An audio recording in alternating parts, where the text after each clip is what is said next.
What's going on out there? Thank you to the one person, I'm assuming it's Alan, in the comment section, watching or listening or whatever goes on here.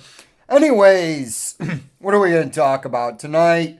Well, I don't necessarily always have it laid out. We could talk about whatever, but I thought some interesting topics for the night would be Davos.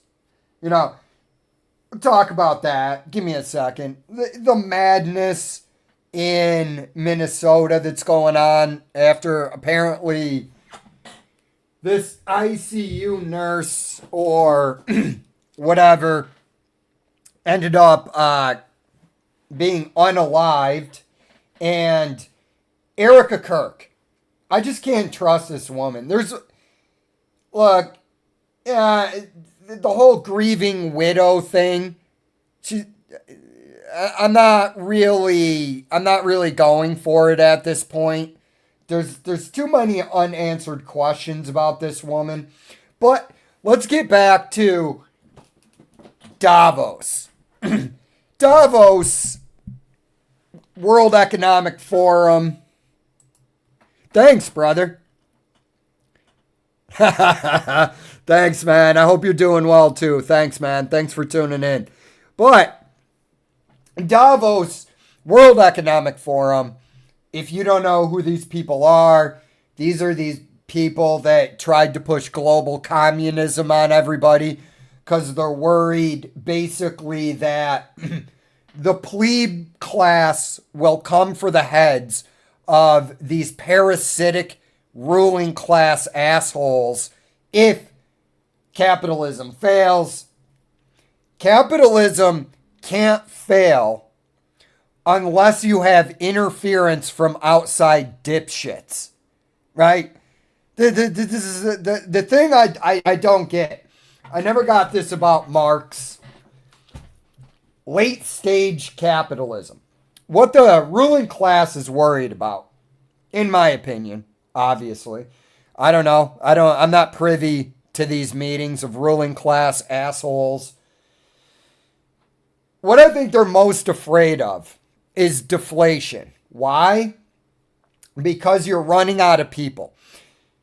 What we have had for the past, let's just go with 100 years, it's not really capitalism.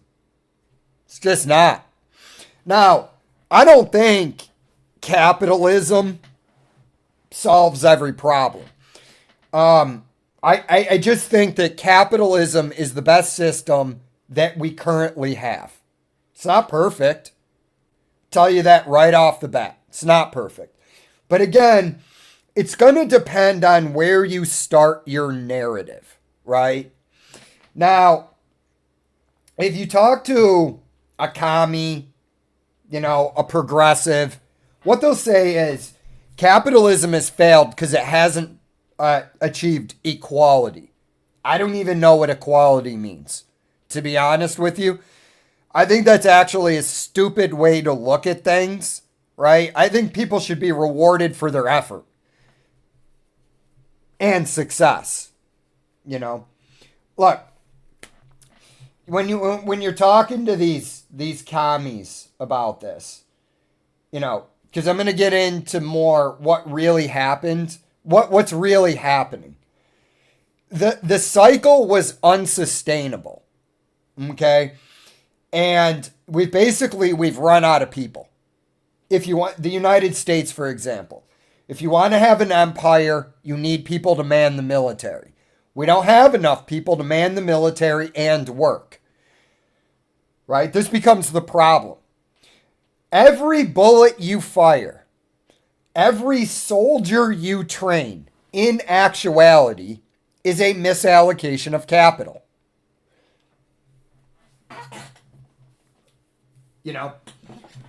What would the guy produce that went off to Iraq and got blown up in a vehicle, and now he's back in the States, he's got a TBI, he can't function like he used to, can't retain information like he used to, so now you got the government paying out disability because It's not that the government wants to pay out disability, it's that it has to or it won't have soldiers.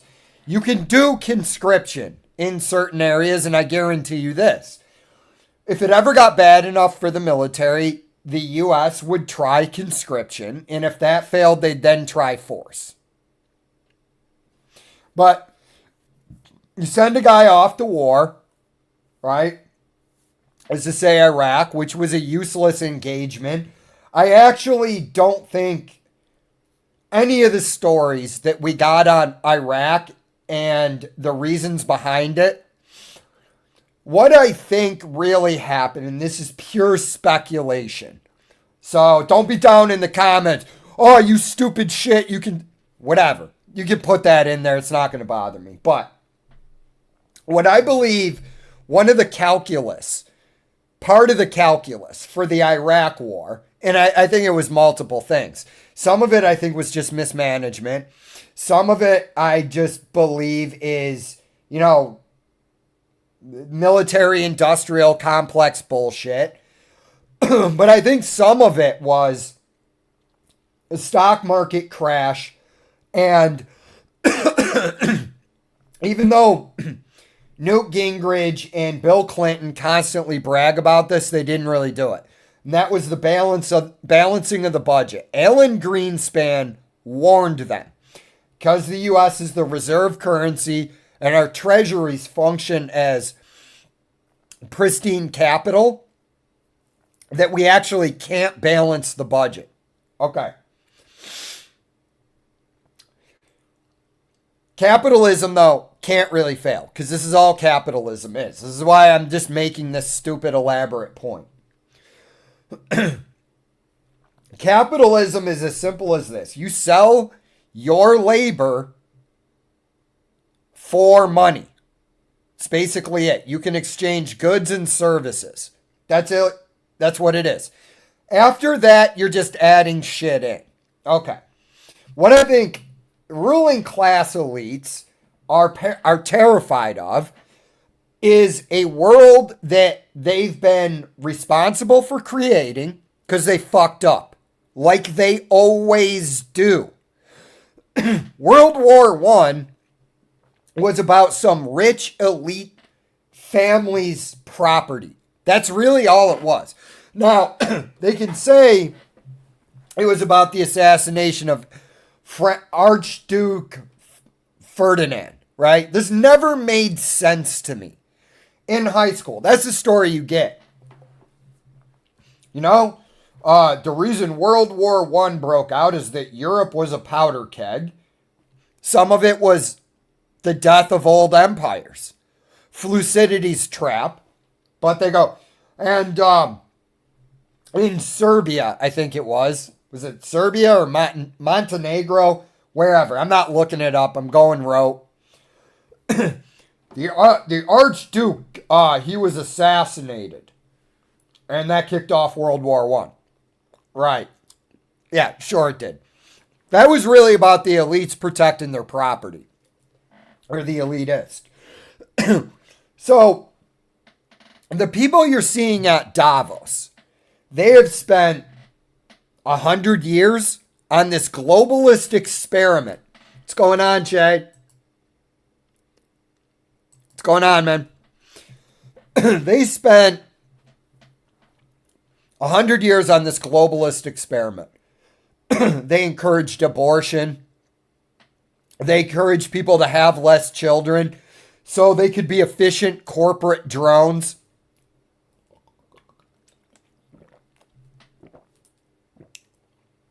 They created division to control people. It's the oldest strategy the ruling classes employ. They did all these things, and now the bill is coming due. The world is headed for a population decline. So where does that leave us? Well, when you have a debt-based monetary system that relies on inflation to inflate the debt away, you start to begin to have problems if you don't have enough people. Oh, I'm sorry. That's awful. I can't imagine having a pet. for 16 years in it passing. Sorry to hear that. That's awful, man. It's awful to lose a pet. But they still get together. They go to Davos. You know, these disgusting fucking humans, right? They're all there doing cocaine and banging hookers. All right. And then these people, after putting us through COVID, are sitting up there going, well, you know, the globalism has failed. They're trying to get back. They're trying to get us back into believing them. Because they realize COVID was a compliance test. I am, again, pure speculation. No proof for this. I think COVID was released. Honestly, I think COVID was released purposely. I don't really think COVID was really anything much more than the flu. All my personal opinions. I'm not going to get too deep into them. Not a scientist or a doctor. But when you go back to 2019, what was happening? China was taking over Hong Kong. There's a bunch of protesters in Hong Kong. Donald Trump is messing up China. And hold on one second, guys. Yeah, no, there's nothing down here in Clearwater. We're fine. But my family in Western New York's getting crushed. Okay, where was I? I forget where I was on that point. Blah, blah, blah, blah, blah. Whatever, we could get into it. But, I was talking about how disgusting these fucking people are and what they did with COVID. Okay, yeah, I got it. So you have the Hong Kong protests. Again, pure speculation on my part, but some shit's not adding up. Exactly like when I was in high school with the whole story of how World War I broke out, and I'm sitting there and I go, it makes no sense. Who the fuck would I care about some archduke in some shithole little country? But they realized they messed up. But so you have the Chinese government is trying to get control of Hong Kong. And you have all these college kids. So what's your choice? They're not cooperating with you and it's getting violent. You need to crack down. Everything Trump is doing is fucking up the economy.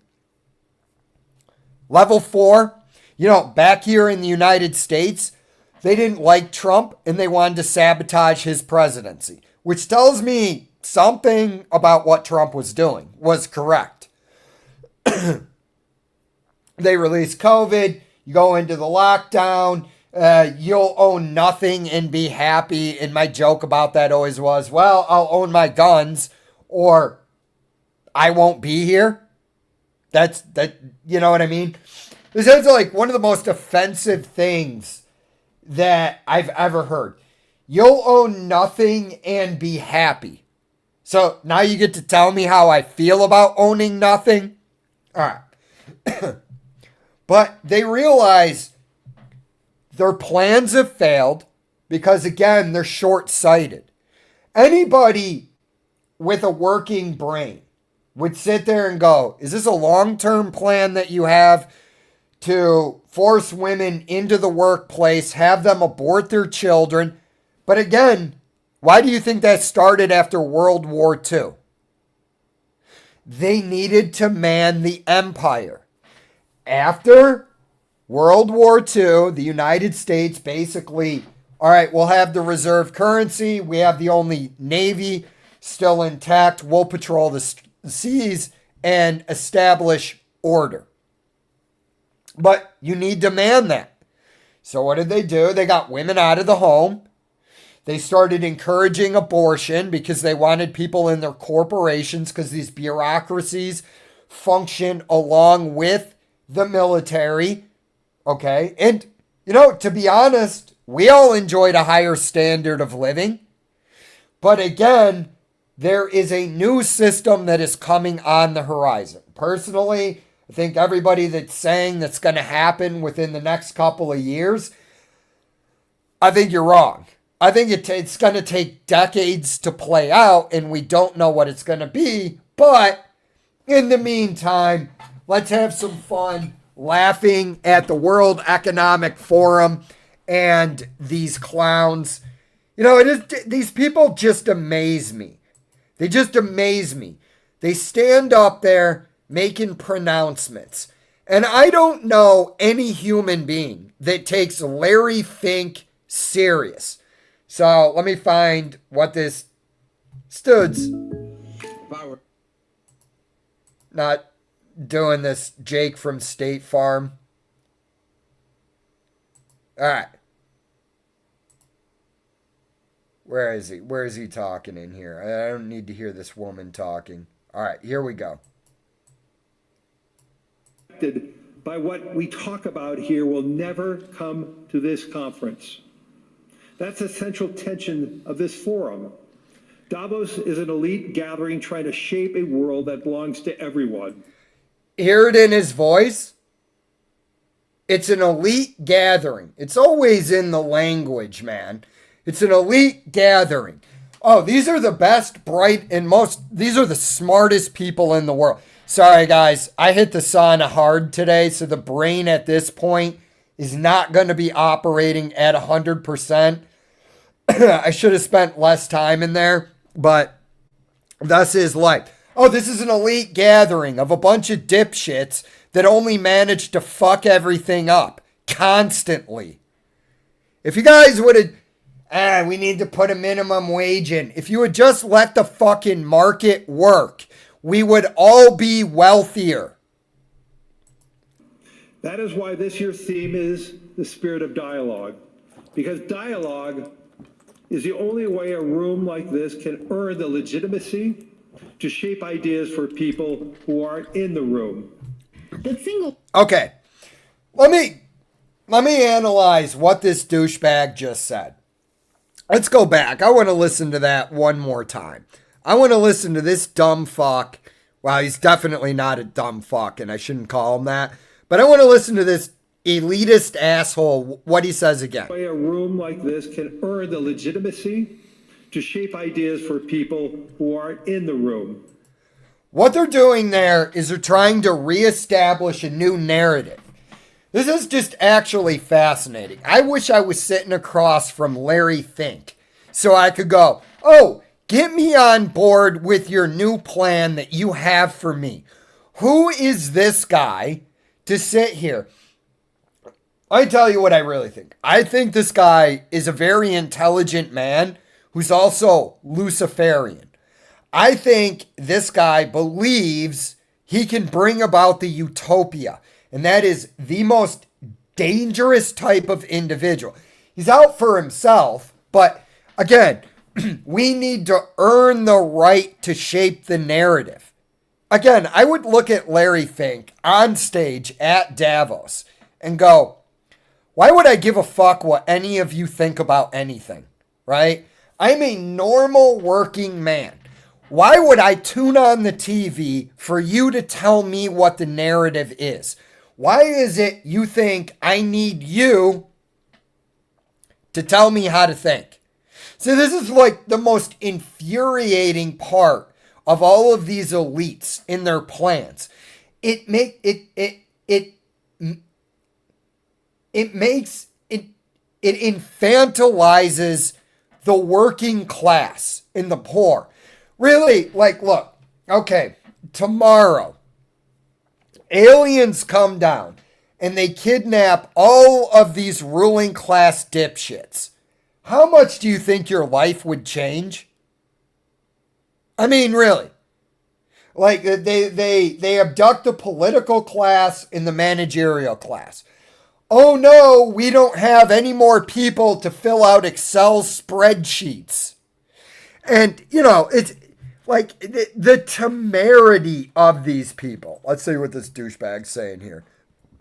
All this dude is probably thinking about right now is eating the ass of whatever high-priced call girl he sent out to get him a bunch of cocaine so they can do blow and get STDs. That's probably all he's thinking about. According to Fink, If AI does to white-collar jobs what globalization once did to blue-collar jobs, to blue-collar labor, society will be forced to confront the consequences directly. It's not going to, though. Dude, think about. I was thinking about this the other day, right? I was thinking about this the other day. Think about when the AI narrative started. When did it start? About 2023. What was happening in 2023? Market was going down. They needed a new narrative to build it, right? At this point, I might be wrong. I'll just go out and say it. I'm probably wrong. I don't think I am, though. But I will believe the hype behind AI when it is produced. I've heard all of this before. I heard it in the late 90s before I even started looking into any of this. The internet. Everybody is going to, download cat videos. You're going to just instantly teleport to work. You're not going to have to do any real work. You'll just go to your office for 1 hour, tug your nipples, and then shave your nutsack, and then you're going to go home. That's basically what I heard all about the internet. And here's what happened. Most of the predictions that people made failed. And the internet produced in ways that we could not have imagined at the time. That's why when somebody tells me what AI is going to do, I'm just looking at them like, well, do you think it's going to produce some results you don't know about yet? That possible? Oh, no. All work is done. We can all just go to the beach. Really? You think so? We're all just going to go to the beach?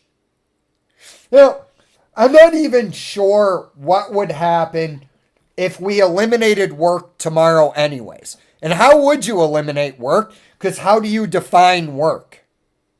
Somebody might like being a carpenter.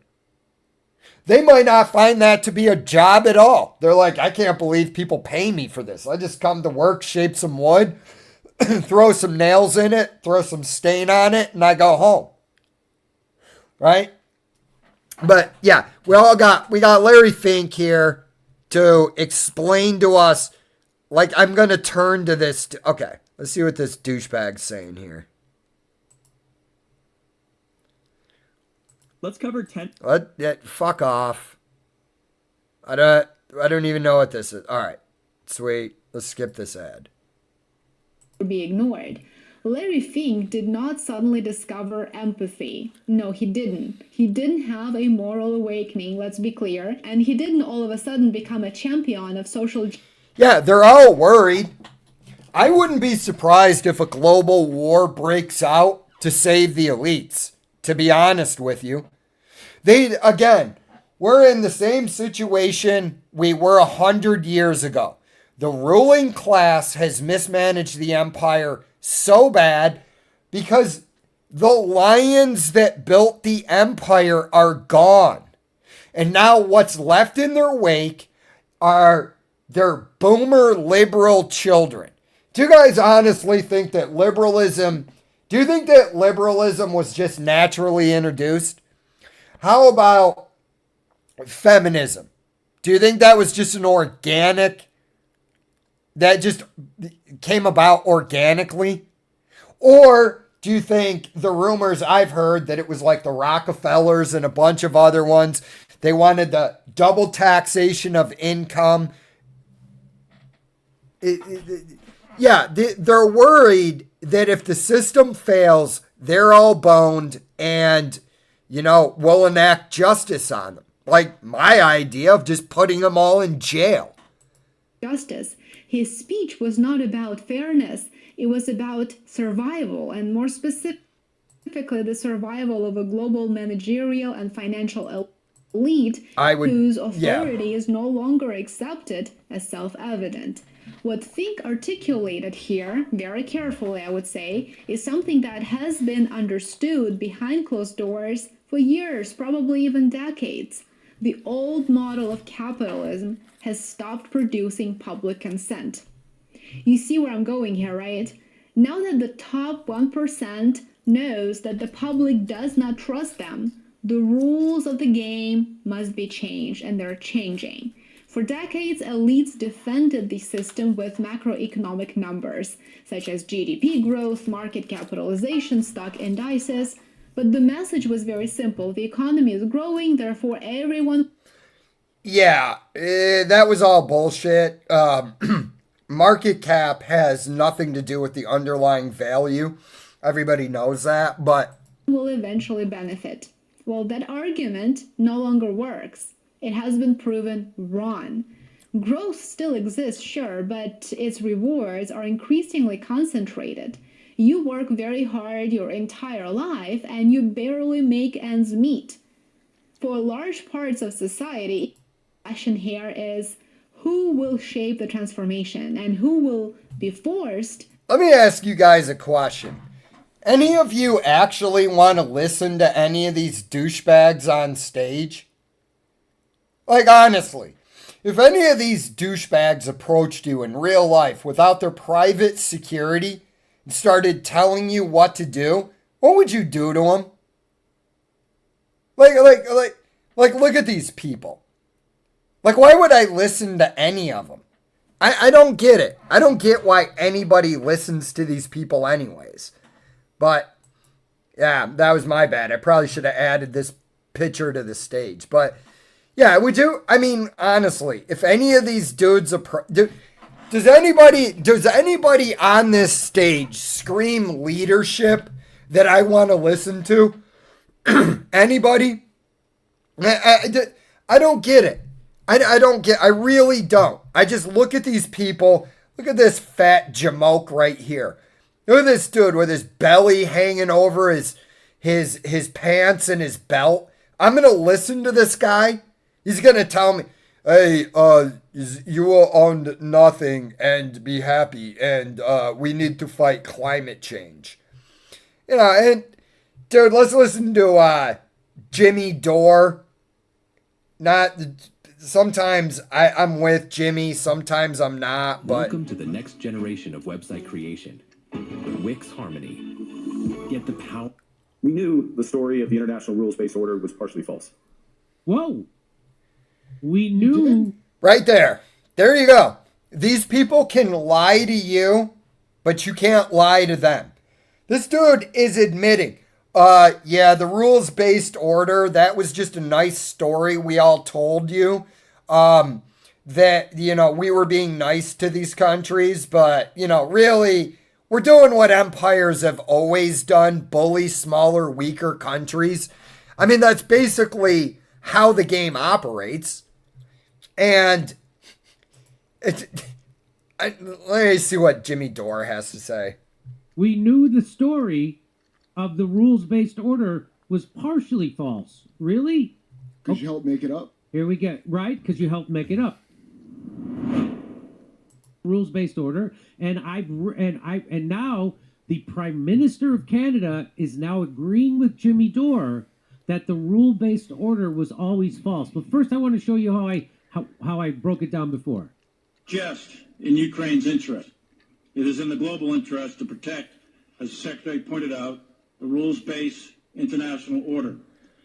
Whenever I have to point this out and take this off for a second. What's going on, guys? Yeah, right? No, you don't. And the real power isn't on stage at Davos. You're not seeing it. Real power is behind the scenes. What's going on, man?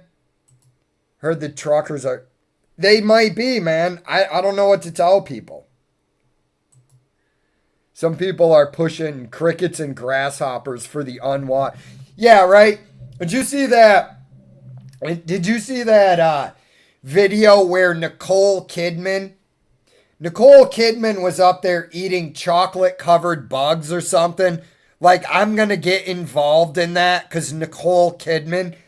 The whole... This is the way I see it. The whole thing has become bizarre to me. maybe I'm depressed or something. Maybe something is going on with me. But COVID changed me. And I sit there and I just want to go, what is this? What is this nonsense that you're bringing out some actor? Like, you think I'm so dumb and awestruck by somebody who plays dress up and pretend that them going up there and going, oh, these crickets, this cricket paste, it's not bad. You know, you're going to love living in your pod. I don't get it. I really don't. Who was sitting there? Probably some 70-year-old boomer with blue hair is going, right, you tell them, Nicole. You know, Nicole Kidman, you tell them. They're going to eat the bugs and get in the pod. All right, where is it? All right, we don't need this. All right, here we go. The rules based, meaning what we say goes, because we don't follow any rules. When we invaded Afghanistan and occupied it for 20 years, we weren't following any rules based order. When we invaded Iraq and killed 1 million people, we weren't following any rules based order. When we illegally invaded Libya, bombed out of them, turned that state into a failed state with open slave market, we weren't following any rules based order. When we went and dropped 26,000 bombs in Syria, we weren't following any rules-based order. They call it rules-based order. What they mean is the United States rules the world. That's what this is about. So we don't follow any rules or order. All right, cool. National order. So for decades, Canada prospered under the rules-based order. We joined its institutions, we praised its principles, we benefited from its predictability. And because of that, we could pursue values-based foreign policies under its protection. We knew the story of the international rules-based order was partially false. Whoa. We knew the story. Hey, and now I'm you a Davos man. What one of the things I believe one of the reasons why the ruling class is pushing mass migration is because it'll cause people to fight and argue over minor shit. And they can go, oh, it's not our fault. We have a bunch of newcomers we need to accommodate. Meaning you need to give up your property for them. Yeah, no, I would agree with you. I'm not eating their fucking bug paste. If I have to eat bug paste, I'm going to some ruling class guy's house and I'm eating his steak in front of him. That's how that's going to work. You know, like these, yeah. You got a Davos man, a guy who went to Oxford, Harvard, a guy who's been an international banker his entire life. He was the head of the bank and now he's the head of Canada, and now he's saying that the rules-based order was false, but we went along with it because we prospered. So why should anybody listen to you? Again, how many times with these people, this is why I just don't understand how people allow other people's narratives to be pushed on them, right? It's like, okay, great. So you're saying you lied to me. Okay, so why should I believe you now? Did we? So but now... Trade exempt themselves when convenient. That trade rules were enforced asymmetrically. That trade rules, so the first thing that was false about the rules-based order was that the biggest countries didn't follow them. Mm-hmm. The second one was that they didn't enforce trade rules equally. So, again, it's might makes right. That's what the rules-based order is, which is what I was saying in 2022 after the invasion of the Ukraine. What do you want to say, Kirk? They didn't call it the legal order. Right. They didn't say the law. They called it the rules-based order. So, like a scumbag tech company, they can change the rules whenever they want without telling you. So there's a law's a little harder. There used to be a saying. He who has the gold makes the rules. Yes. He who has the gold makes the rules, and that's So that's why they say rules-based order, and we had the gold, and we make the rules. So here he keeps going.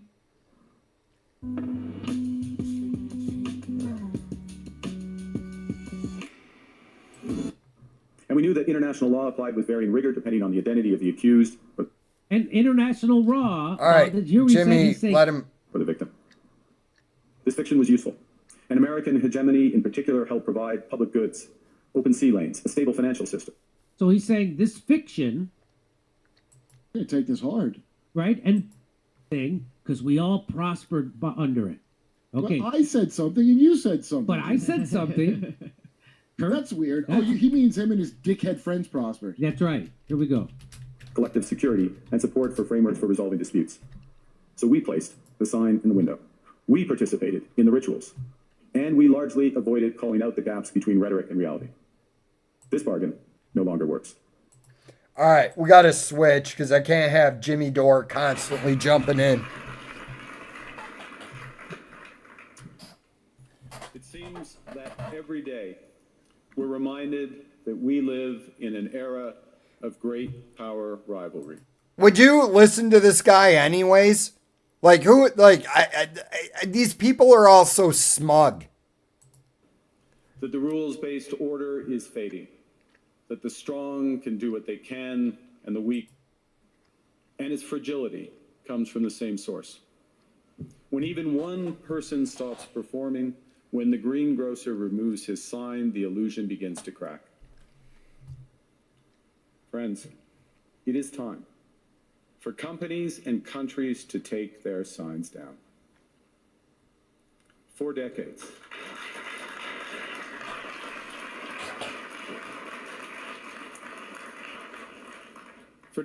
countries like Canada prospered under what we called the rules-based international order. We joined its institutions, we praised its principles, we benefited from its predictability. And because of that, we could pursue values-based foreign policies under its protection. We knew the story of the international rules-based order was partially false. That the strongest would exempt themselves when convenient. That trade rules were enforced asymmetrically. No longer protect you, you must protect yourself. But let's be clear-eyed about where this leads. A world of fortresses will be poorer, more fragile, and less sustainable. And there's another truth. If great powers abandon even the pretense of rules and values for the unhindered pursuit of their power and interests, the gains from transactionalism will become harder to replicate. Hegemons cannot continually monetize their relationships. Allies will diversify to hedge against uncertainty. What's that? Like paying for all of your military like America does? They'll buy insurance, increase options in order to rebuild sovereignty. Sovereignty that was once grounded in rules but will increasingly be anchored in the ability. All right, I can't listen to any more of that, dude. Anyways, like, these, I don't understand it. It's all so performative, right? It seems like when you're a ruling class person, like basically all you do is go to meetings with other people in the ruling class. Well, that's true. I do like lobster, so I will eat. Should bring 2 random truckers onto a live stream and ask them about how the business has been. Call them Big Jim and Trucker Doug. Right? But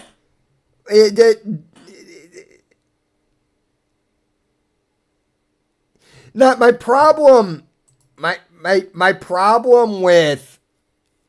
problem with all these people is they have all this power and they just decide what they're going to do. And if it doesn't work out for us plebes, right? There's no consequences for them. And then they just go back to their mansions. They constantly fuck everything up. It's like, how do you fuck up capitalism? It's like, well, capitalism isn't getting the results that we wanted. All right, let's do these comments, and then I'm going to talk about Philip Rods. Crap, I got to go. See you next time. See you, brother. Thanks for tuning in.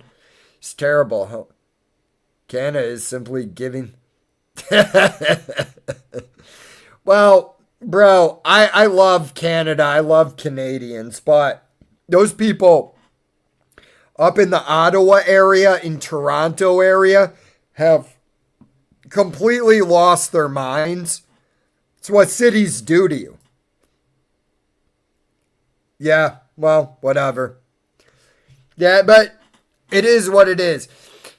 Anyways, let's talk about something a little bit. I don't know how much I'm going to get into this nurse thing, but I think we're going to stick with Jimmy Dore. And what we're going to talk about, I've wanted to talk about this for a while, okay? But I don't want to be jumping on the bandwagon here. And the bandwagon is every other video on the internet right now, on the interwebs, is about Erika Kirk. I'm not going to do that thing where I just make videos about insert topic because it's popular. That just doesn't appeal to me. Again, I don't make any money off my YouTube channel, so I'm not going to fucking chase clicks or talk about shit I don't really want to talk about. But I probably mentioned this on a few past live streams. Erika Kirk's behavior and her past are very suspicious to me. Now, I don't know what to believe about Charlie Kirk. I can honestly see some of the conspiracies being correct in what leads people in that direction. I can also see some of the narrative as being correct. The narrative is Tyler Robinson got up on the roof, blah, blah, blah, because of his furry trans boyfriend. Whatever. That's his business, not mine. Took a shot, hit Charlie Kirk. I don't understand enough about ballistics to say yes or no on that. But I will say this. I don't actually believe the ballistics narrative, and I would need a lot more information to believe it. I don't believe his neck stopped a 30-06 round. But again, not a ballistics expert. And bullets do weird stuff when they hit the human body. Uh-oh, there's a fight. But dude, on the whole lobster thing, there's got to be some sort of, because if you're allergic to cockroaches, I think you're allergic to lobsters. I don't know. I'm going off the top of my head. I might not be correct, but no, on the whole Erika Kirk thing, she has a shady past, and I don't know, I just don't trust this woman, to be honest with you. All right. Jesus Christ.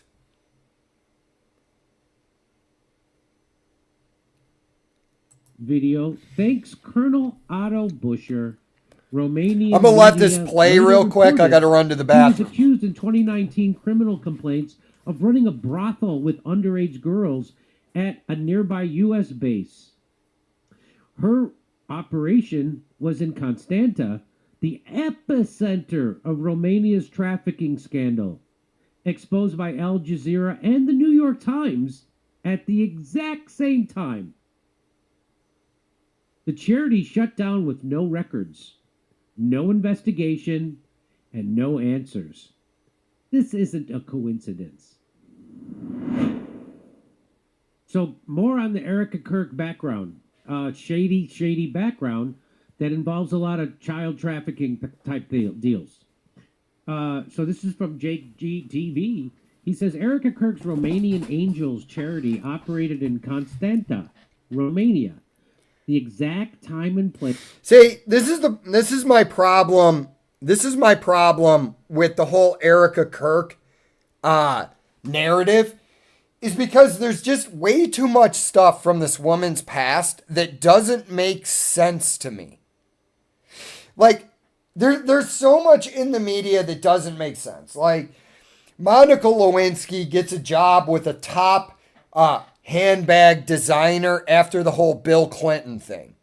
Okay? And, you know, like I'm just using that as an example. And with Erika Kirk, it seems that her parents, and Jimmy goes through it in here.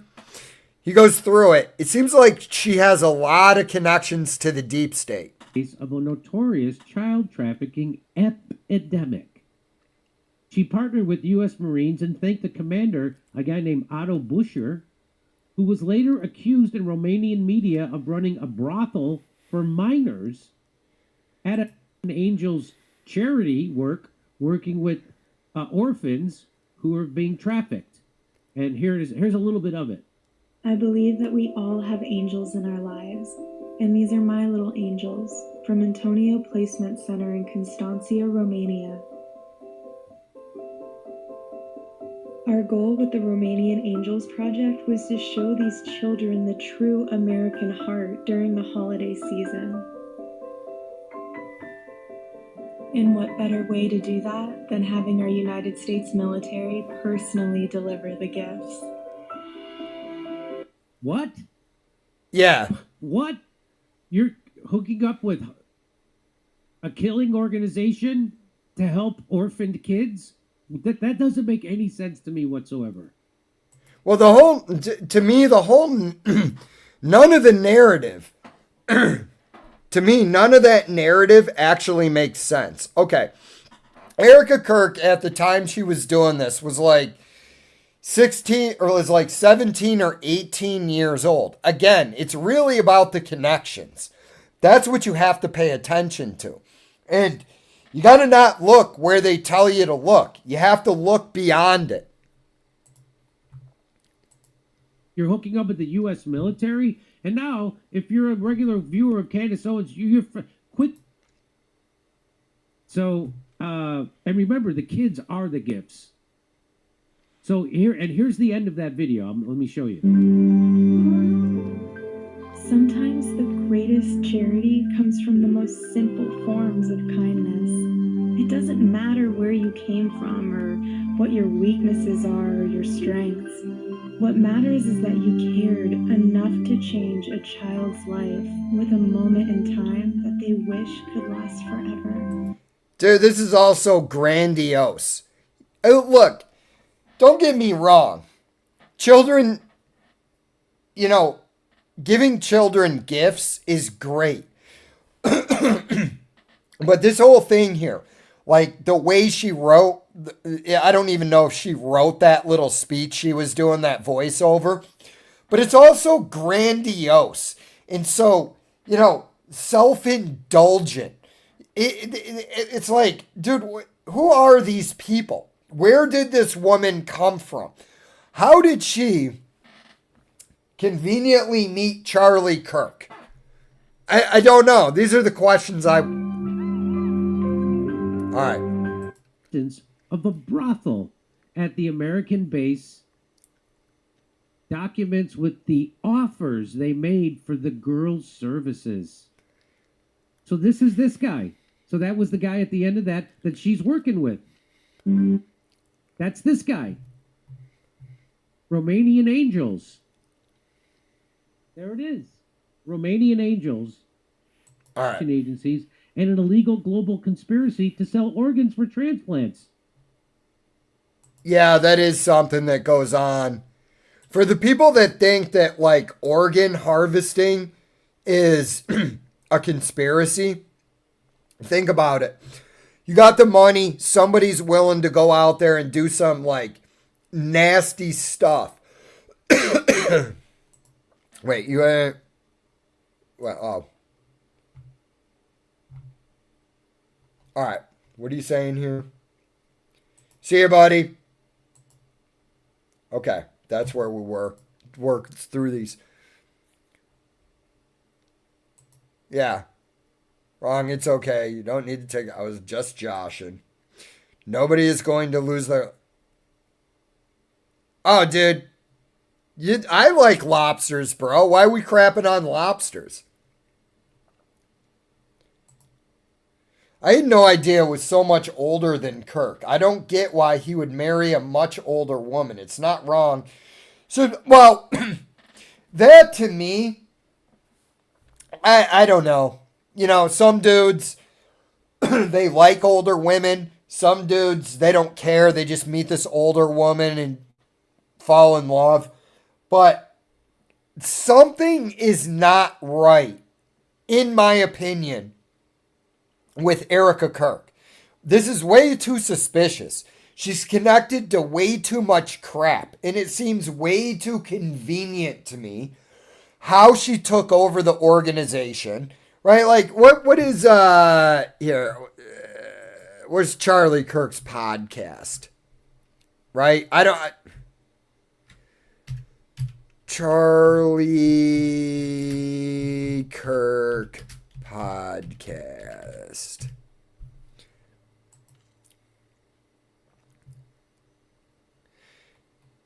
So, allegedly, running Charlie Kirk's podcast now are two clowns. Yeah, like, why am I going to watch this now? Like, why are you still keeping this going? Why not just call it the Turning Point USA podcast, shut down Charlie Kirk's podcast, and just go with that one? This makes no sense to me. And all these people seem to be a little bit more hardcore than Charlie, but whatever. I don't know. Whoa.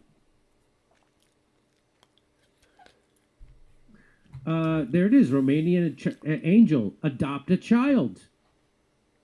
There it is. Media later reported he was accused in 2019 criminal complaints of running a brothel with underage girls at a nearby. So her father ran Raytheon Israel. Her mother worked for the Homeland Security. Yeah, okay, there you go. This is what he was saying earlier, right? Her 2014 interview. We teamed up with the Okay. Her charity video thanks Otto. Right, but my question is, this is 2014, Erika Kirk. She was on The Amazing Race, okay? Something to me is off about this woman. It is hard for me. 1988, so 12 in... Okay, so she was 26. All right, maybe. I don't know. It doesn't make sense to me. U.S. base. Her operation was in Constanta, the epicenter of Romania's trafficking scandal. Rules, commands, MCP servers, subagents, modes, hooks, tools. There's a lot. This Arizona pageant and competing in the Miss USA pageant, which was owned by Donald Trump at the time. These biographical points establish what some observers see as a clear connection to both the deep state defense apparatus and pro-Israel interests. It's not who you know, but who you allow to ritually abuse you your entire life. Her overseas work began with the non-government organization she founded at the age of 17. Yeah. See, this is... in 2006. Okay. Yeah, that's what I wanted to get to right there. Right? Okay. Maybe it's possible. Some kid is particularly ambitious and they start their own NGO. But as we all know, NGOs are notorious for taking money from oligarchs, dark money, all of that crap. My question is, how is a 17-year-old getting money from donors when they start their charity? How? Like, you need connections for that. You know, she's 17. She can't just legally do this. So how did she start it? Again, I don't know. Maybe there's an answer out there. Somebody could go, no, Jay, it's just this, that, and this. But what I'm saying is, none of this makes sense. And I can just tell you right now, Turning Point USA is basically done anyways. It's going to get ripped apart because you don't have the original guy there. And also, like, I think all of this shit where we're seeing it now, where the Daily Wire's failing, you know, it's pretty obvious they're buying views. So you're seeing how there's this overseas connection to American media. And, you know, I just, it's more evidence to me that all of this fame, whatever, the Daily Wire, YouTube, it's all just a Potemkin village. It's all fake. There's somebody calling the shots behind the scene. None of this is organic. Never was, never will be. Called Everyday Heroes Like You. Every this evolved day. into the Romanian Angels Project, which, according to a 2014 interview with Arizona Foothills magazine, had, quote, gone global and was partnered with the United States Marine Corps to sponsor an orphanage in Constanta, Romania. This timeline suggests the program was active around 2011 or 2012. What is considered suspicious by critics is that the apparent lack of an official closure date for the program on the internet, leading to speculation that it was terminated abruptly to avoid exposure as part of a wider criminal operation. The location and timing of this charity are central to the controversy about Romanian Angels. She expresses gratitude to Colonel Otto Buscher III of the U.S. Army and United States Marine Corps. Research, including translating Romanian news sources, uncovered reports that Buscher was later named in a criminal complaint. A former everything. All right. That's all we need to talk about there. Isn't it fascinating how everything ends up back at PDF files? It's actually amazing. Anyways, I'm going to start closing this out, finishing out the comments. You know, you don't need to take it personally, just Josh and hold on. All right.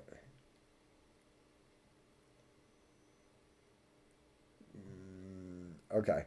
Guys are arguing over lobsters. What's going on, Dex? How you doing?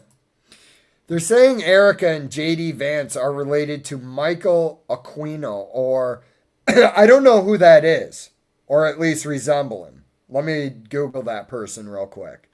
It wouldn't surprise me, man. It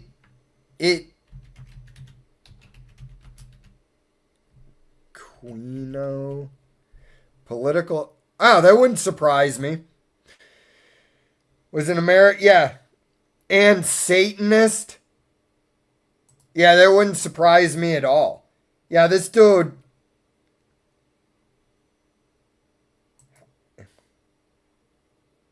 This dude looks feminine, to be honest with you. He's probably not a dude whose orders I would enjoy taking. Because I would just size him up and go, this isn't normally a... What was he? ROC, distinguished to institution at Army Reserve Service, PhD. Yeah. Yeah, there you go. Am I showing this? Oh, sorry. Here's a CIApedia entry.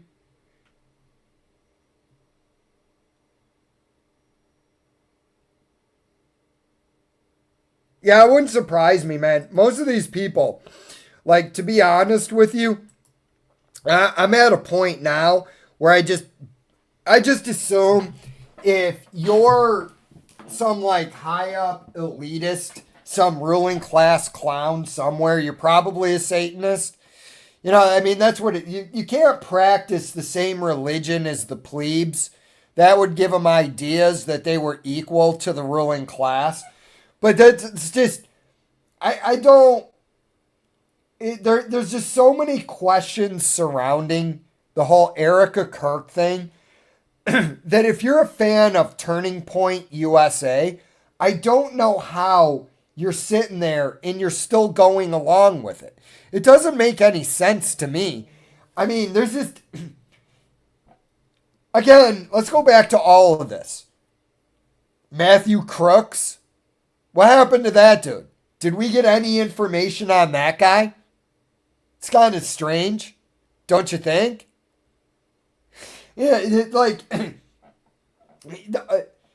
Tyler Robinson. So let me understand this. And it could be, this could be the explanation. Tyler Robinson just decided at 19 years old, he's going to shoot a guy in the neck. You know, I used to want to fight people when I was 18 or 19 years old. I wanted to fight everybody because I was 18 or 19 years old. Didn't really understand consequences. But you're sitting there telling me, and this is why I don't understand any of this. This is why I don't understand any of this. Right? Matthew Crooks, Tyler Robinson. Matthew Crooks is a nerdy kid that looks like he has fetal alcohol syndrome. I don't know if he did. That's the way he looked to me. Okay. So, like a 23, 24-year-old kid somehow decides he's going to shoot at the president. Conveniently, where he was stationed was the Pac-Man perimeter. Okay? When there should have been somebody up on the tower. So you're telling me this 23-year-old semi-autistic kid decides to take out Donald Trump, right? And so he's so bad at shooting that he got kicked off his high school rifle team. Then he goes and he trains. And somehow, in 80-degree weather, after being outside for 3 hours, 4 hours, whatever it is, he climbs up on top of a building, a cop, he's getting in position to take the shot. None of the Secret Service see this. Somehow, because of his ninja skills, I don't know if he was like in Fallout mode or Skyrim mode and just got down into crouch and snuck through. Maybe that's the explanation. Turns his gun around, points it at a cop, then turns back around and takes a shot at the President of the United States. Knowing that shooting at the President of the United States is certain death.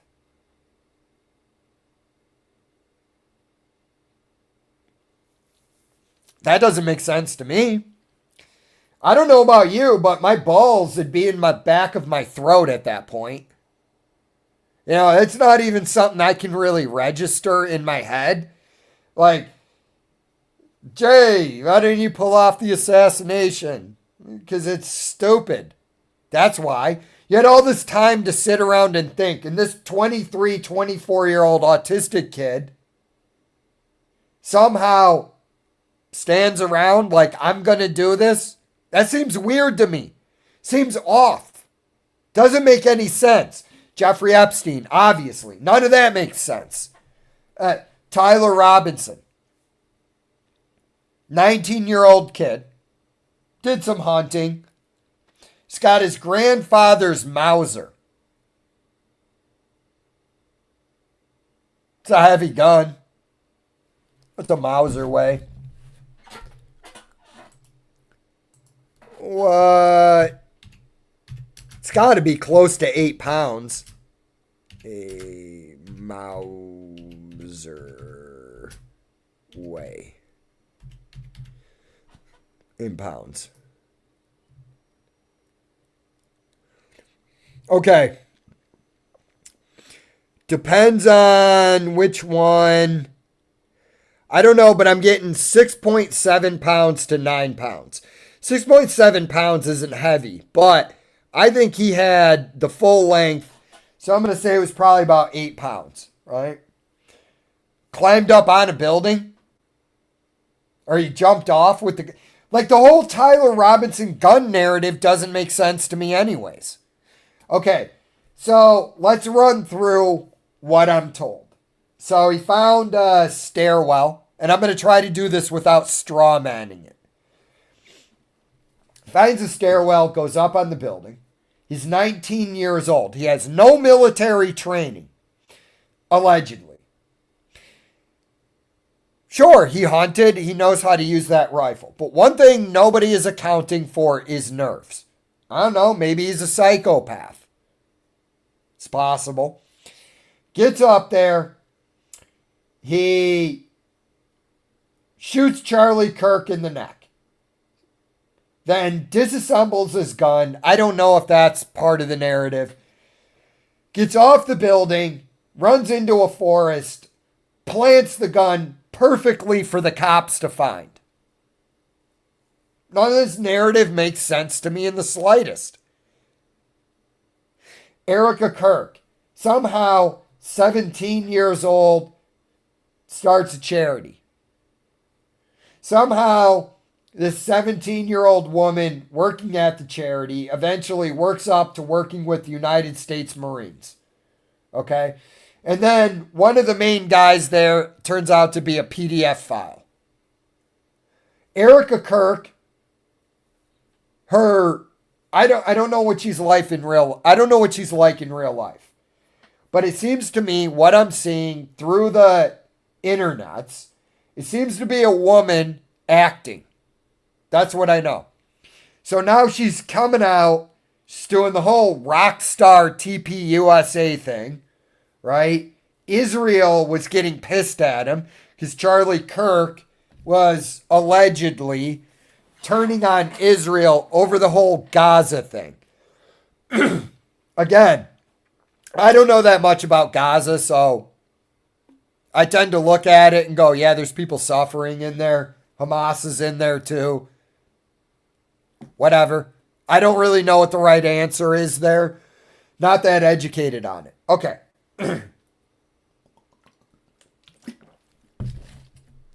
Erika Kirk takes over TPUSA. She's rich as fuck at this point. She could just sit around playing with her kids, but she wants to be a power mom. Doesn't really seem too conservative to me.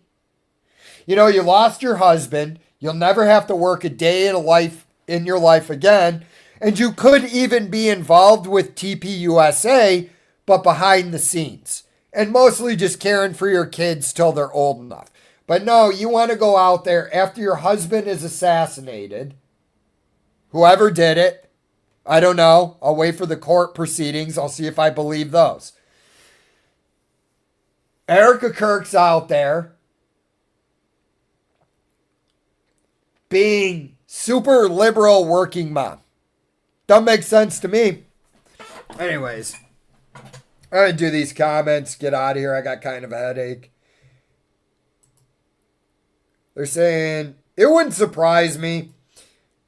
So,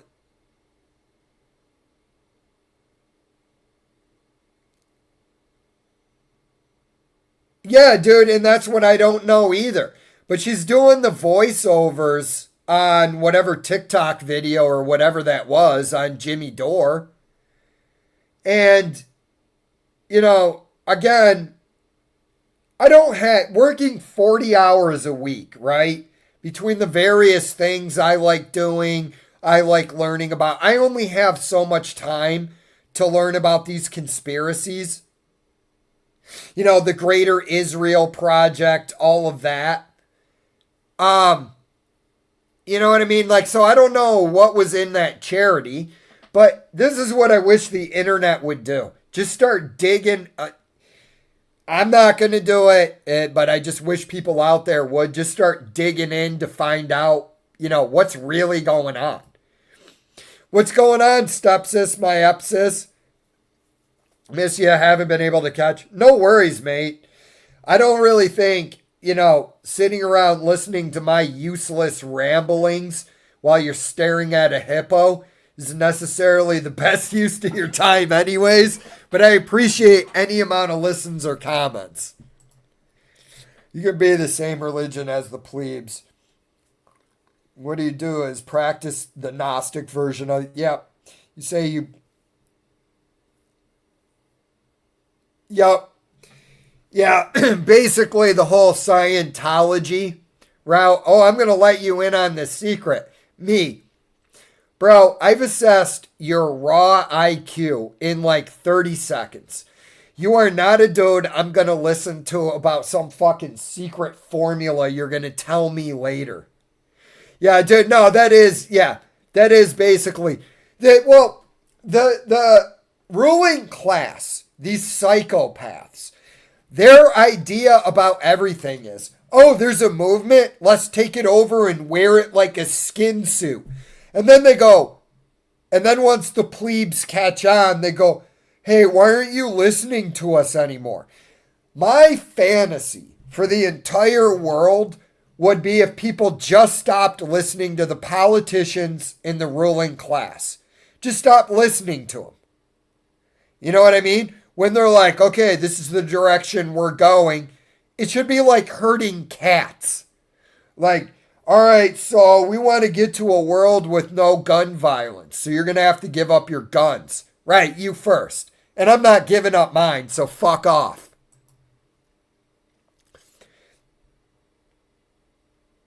Yep. Yeah, pretty much. It's odd with Trump at the helm. We never got more in. Dude, I'm going to tell you this. I don't say this to family because I don't want to argue. Right? Trump is ruled behind the scenes. There's people above him. That's just the reality of it.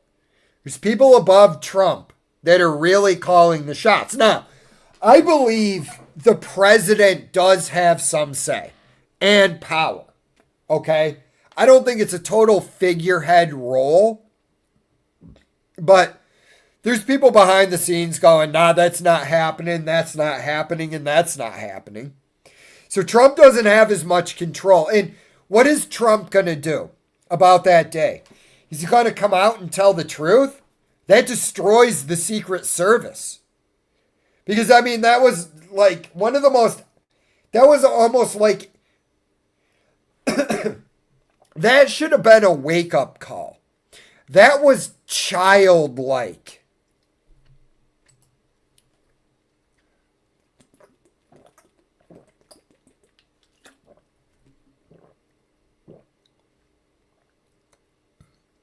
Yeah, I could see that explanation too, right? I can see it as, I can sit here and look at your comment and go, 100%. That could be the explanation, right? But you have possibilities and probabilities. And I would really have to dig into this stuff to really just sit there and like do confidence intervals. I have this information is low confidence, this is medium, or if you want to use percentages. Yeah, it's not going to make sense to me. This is like, dude, somebody looks at me and they're like, hey, why don't you assassinate X person? Like, yeah, bro, I'm not doing any of that. Like, I'm not climbing up on a hot tin roof. Yeah, and so that's a possibility, but I'm just saying, it just doesn't... If the narrative comported with reality, I might go, yeah, I got some questions, but that sounds like a pretty good explanation. But what we got is a scrubbed apartment. Nobody ever talked about Matthew Crooks again, and nothing's been answered. And so I'm sitting there going, yeah, this is how you get conspiracies. Yeah, that's how you get conspiracies. But anyways, guys, I'm not going to get to the Minneapolis madness. Everybody's losing their mind. Everybody became use of force experts recently. But I'm not going to comment. I might comment on next week.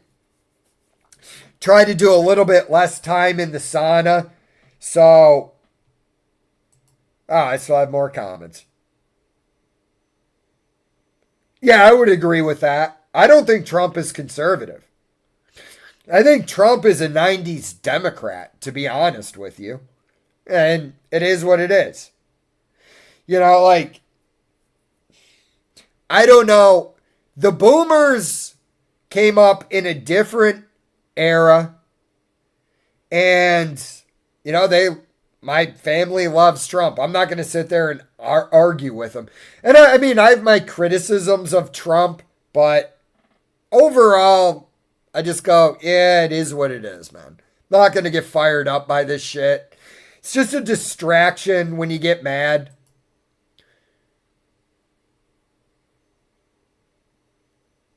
Yeah, I would agree with that, Slurpee. Yeah, this just seems odd to me. I don't know, man. It's probably me just commenting from my point of view. I wouldn't want to be famous. I don't want to be on stage. I don't want to be around other famous people. Most of these people seem vacuous to me. You know, most of, like, they're living in their bubbles. I don't want to have to perform for people. It is what it is. The old bloodlines that go way back to Rome, or dare I say biblical. Yeah, one of the 13 bloodlines. I'm almost already dread this. Yep.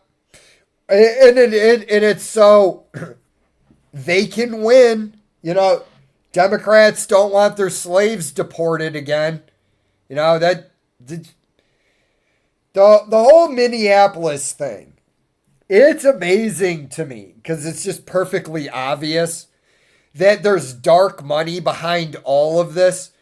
When are the people in that area gonna get sick and tired of it and push these people out? But yeah, it's all Soros money. I mean, it might not be Soros.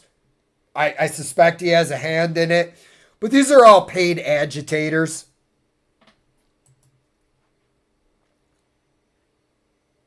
Yeah, we'll see. Time will tell. Ancient Persian nobility bloodlines. Yep, doesn't surprise me. Oh, dude, I hate politicians, bro. After all this exposure to them, they are, and I never really liked them, but they're just fake people. And it's just so boring. I don't understand why at this point anybody likes celebrities of any kind. These celebrities, not all of them, but I'd say like 95% of them, are some of the most boring, moronic humans that walk the planet. And we just endlessly. I gotta listen to fucking AOC's shrill harpy voice. I think a CR. Continuing resolution. No, I don't think there really are. I mean, I don't think there were, like, at the top, there was never any Democrats or Republicans. Those are the people paying the politicians' bills. That's really more of a plebe distraction. Hey, can you believe these damn Dems? Most of these politicians are theater kids. I think Mike Johnson, Speaker Mike Johnson. Let me see.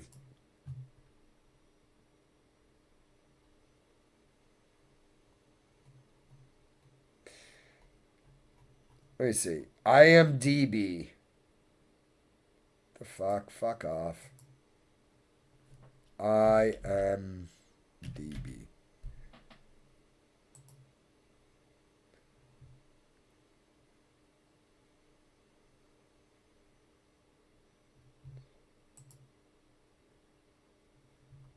Yeah, why does this dude have an IMDb?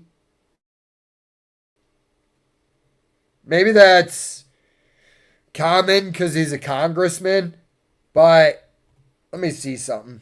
I want to see something. Is this dude a theater kid? Wouldn't surprise me. Let me see something. Mike Johnson.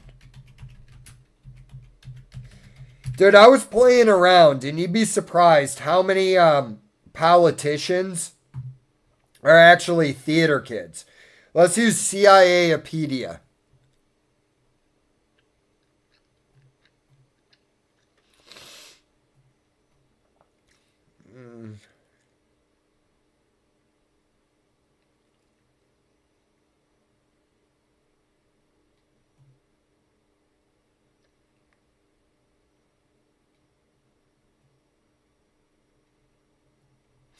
All right, he doesn't. Okay, maybe I was wrong about him.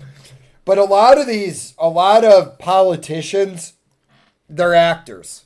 It's really what they are. They're bad actors. I think there's any paid agitators and a few redacts. Yeah, that's basically it. That's what's out there. I'm not going to go out and fight with the cops. You know what I mean? Like, I don't really... This guy that got unalived. Yeah, it's a tragedy. But, you know, everybody's exploding on Facebook, and it's all performative.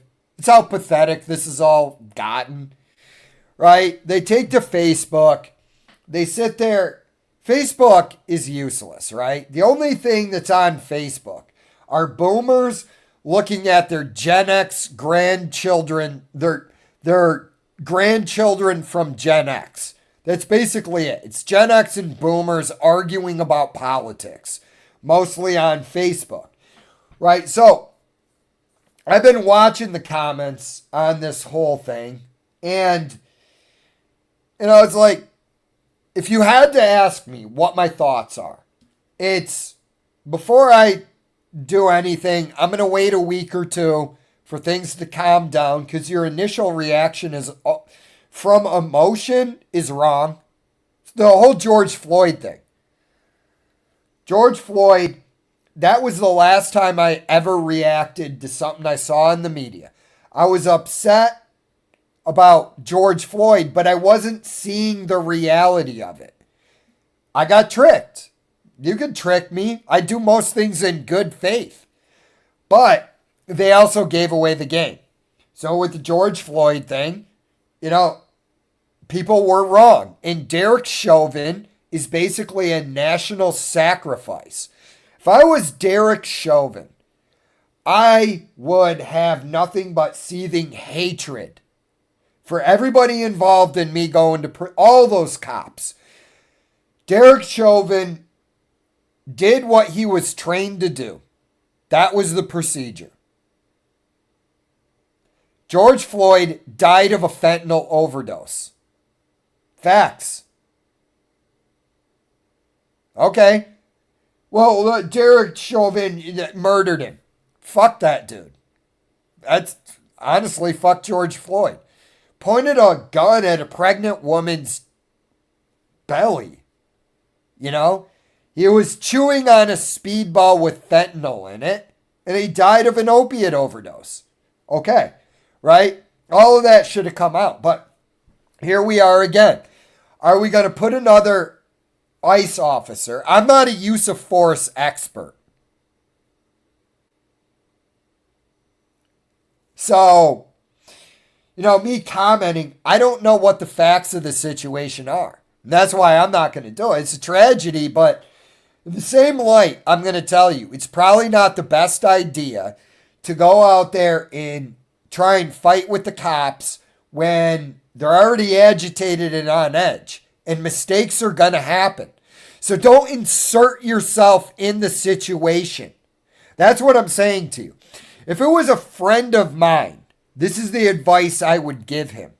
I'd be like, yo, bro, I don't think it's a good idea to go out there and just be involved in with a firearm or not.